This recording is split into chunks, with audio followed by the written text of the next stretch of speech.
ఉగాది ఆంధ్రప్రదేశ్, తెలంగాణ మరియు కర్ణాటకలో నూతన సంవత్సరంగా జరుపుకుంటారు. దీని వేడుకకు సంబంధించి ఒకే ఒక ప్రసిద్ధ కథ లేనప్పటికీ అనేక ముఖ్యమైన నమ్మకాలు మరియు చారిత్రక సంఘటనలు దీని ప్రాముఖ్యతకు దోహదం చేస్తాయి. సృష్టి యొక్క ఆరంభం. బ్రహ్మదేవుడు ఈ రోజునే విశ్వాన్ని సృష్టించడం ప్రారంభించాడని చాలా మంది నమ్ముతారు. కాబట్టి ఉగాది ఒక కొత్త విశ్వచక్రం యొక్క ప్రారంభానికి చిహ్నం. కొత్త యుగం ప్రారంభం. ఉగాది లేదా యుగాది అనే పేరు సంస్కృత పదాలైన యుగ, శకం మరియు ఆది ప్రారంభం నుండి వచ్చింది. దీని అర్థం అక్షరాల కొత్త శకం యొక్క ప్రారంభం.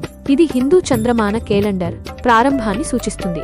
వసంత రాక. ఉగాది మార్చి చివరిలో లేదా ఏప్రిల్ ప్రారంభంలో వస్తుంది. ఇది వసంత ఋతువు రాకతో కలిసి ఉంటుంది. కొత్త ప్రారంభాలు, పునరుజ్జీవం మరియు వికసించే ప్రకృతి యొక్క ఈ కాలం వేడుకలో ఒక ముఖ్యమైన అంశం. చారిత్రక ప్రాముఖ్యత. చారిత్రాత్మకంగా పాలకులు తమ రాజ్యాల శ్రేయస్సు కోసం కొత్త విధానాలు మరియు ప్రణాళికలను ప్రకటించడానికి ఉగాది ఒక ముఖ్యమైన రోజు. ఈ నమ్మకాలు మరియు వసంత రాక ఉగాది ఎందుకు జరుపుకుంటారో తెలియజేస్తున్నప్పటికీ కొన్ని ఇతర పండుగలకు ఉన్నట్లుగా ఒక నిర్దిష్ట, విస్తృతంగా తెలిసిన కథపై దృష్టి పెట్టలేదు. బదులుగా ఉగాది అంటే కొత్త ప్రారంభాలను స్వీకరించడం, సమయం యొక్క చక్రీయ స్వభావాన్ని జరుపుకోవడం మరియు కొత్త సంవత్సరం మరియు వసంత ఋతువు తెచ్చే తాజా ప్రారంభాన్ని స్వాగతించడం.